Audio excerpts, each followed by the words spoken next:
What's up, guys? How you not doing? Welcome back. This is your boy Adamslink. Good morning, good afternoon, good evening, depending on where you guys are watching this video from. So let's discuss about Natasha versus Akpabio. Today is International Women's Day. It's confusing though because we have so many Women's Day already in a year. But today is International Women's Day, if I'm not mistaken, if I'm right. And now Akpabio is in big trouble. Akpabio might be winning in Nigeria when it comes to the allegation from Natasha. But internationally, Akpabio's reputation is hurting really, really bad. Really, really, really bad. One thing a woman shouldn't accuse you of as a very well-known individual, both in entertainment, both in politics, in any way at all, is being accused for sexual harassment by a woman. Even though you are winning, it's like a stigma. The stigma is always there. And it takes years, it takes time for that stigma to rub off. It takes time for that stigma to rub off. Most especially if the media, big media outlets out there are reporting about you. For instance, Al Jazeera reported about this case. You see, BBC News Africa also wrote something. This is what they wrote. They said, Nigerian lawmakers have suspended a senator for 6 months, a day after she submitted a petition alleging she has been sexually harassed by the Senate president. You see the headline. The headline is implicating, is damaging to Senator Akpabio's image. So the senator might be happy that they have finally suspended Akpabio, but I don't think that was the right decision, because now you guys just made it look like Akpabio is guilty, according to the media faces. Because we are talking about women here. You guys should have gently, quietly handled that issue well. Handle that issue well. Now the Senate are trying as much as possible to make damage control. That is why some of them are coming out and talking. There's, like this man, this senator said, we didn't suspend Natasha because of sexual allegation against Akpabio. But it's already there. Even in South Africa, this man wrote, he said, a woman is sexually harassed by her colleagues, approached her institution and lodges a formal complaint against the perpetrator. The institution appoints the accused as the presiding officer to preside over the case against him. This is madness in Nigeria. Exactly. This is what I was saying. Natasha had a petition against someone. The person that Natasha has a case against is the one presiding over the case. What do you expect? Do you expect that person to fight against himself? In international body, they will not believe. They are not going to take that rubbish. They are not going to go with Senator Akpabio. They will always support Senator Natasha, even if the allegations are not true. Because the act of the entire senator make it looks like Natasha is the real victim. That was the first mistake they made. How could you preside over a case against you? Look at the South Africa. This guy is already running a major campaign for Senator Natasha. Look at him. This guy alone is making a major campaign for Senator Natasha and against Akpabio. This is what she wrote. She said, meet Godswill Akpabio, a politician, president of Nigeria Senate, also he called him a sexual predator. He goes around sexually harassing women. 2 women have already accused him. He still holds his job because he is protected by the corrupt Nigeria president, Tinubu. This man is running a campaign already. And whether you like it or not, check the comments. Check the comments. Check the comment and support that guy is getting. He's already running a campaign. Look at it. He's running a major campaign against. And Al Jazeera already wrote something about it. They said Nigeria Senate has suspended a female senator, Natasha, after she accused his presiding officer of harassment. That's the English now. That is the English now. I've told you. In anything you do, if you are popular, don't allow a popular woman accuse you of such thing. If not, if that person accused you, oh God. But it was weird though, let's be honest. It was weird. I was expecting Akpabio should step aside, not step down as the Senate president, but that particular petition should be handled by another senator.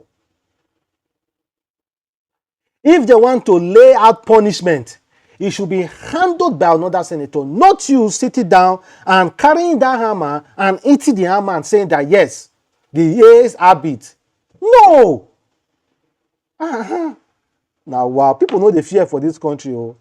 They know the fear at all. They can just do the undo. Now, they are running a major campaign against Senator Akpabio.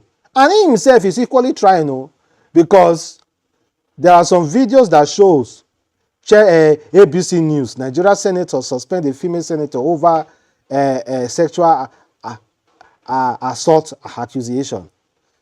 Akpabio also is running a major campaign. Look at it. Women stage solidarity walk to support the Senate President Akpabio on International Women's Day. Look, the current campaign for Akpabio. The international body knows very well this whole campaign are politically motivated. Now, wow. Now, wow. So, guys, between these two fights now, who do you think will win?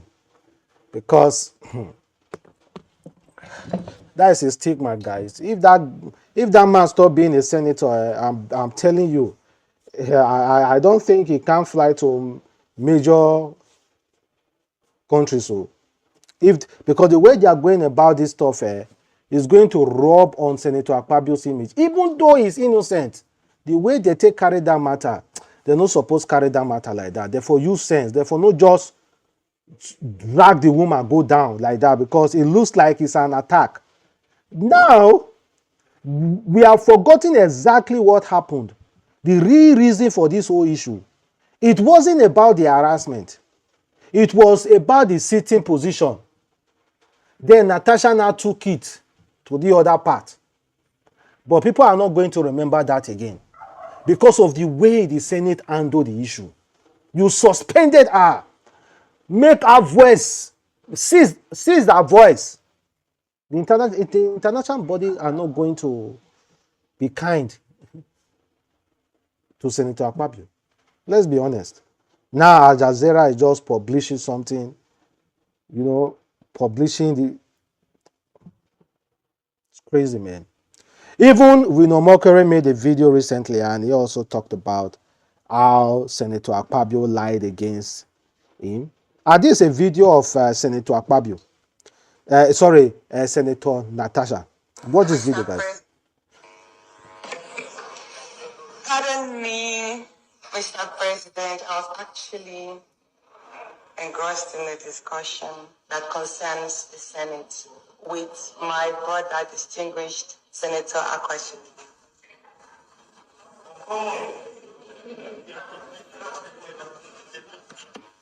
Distinguished colleagues, she's hereby pardoned that she was engrossed in a discussion with Senator Al-Kwashiki, and so she was no longer with the Senate.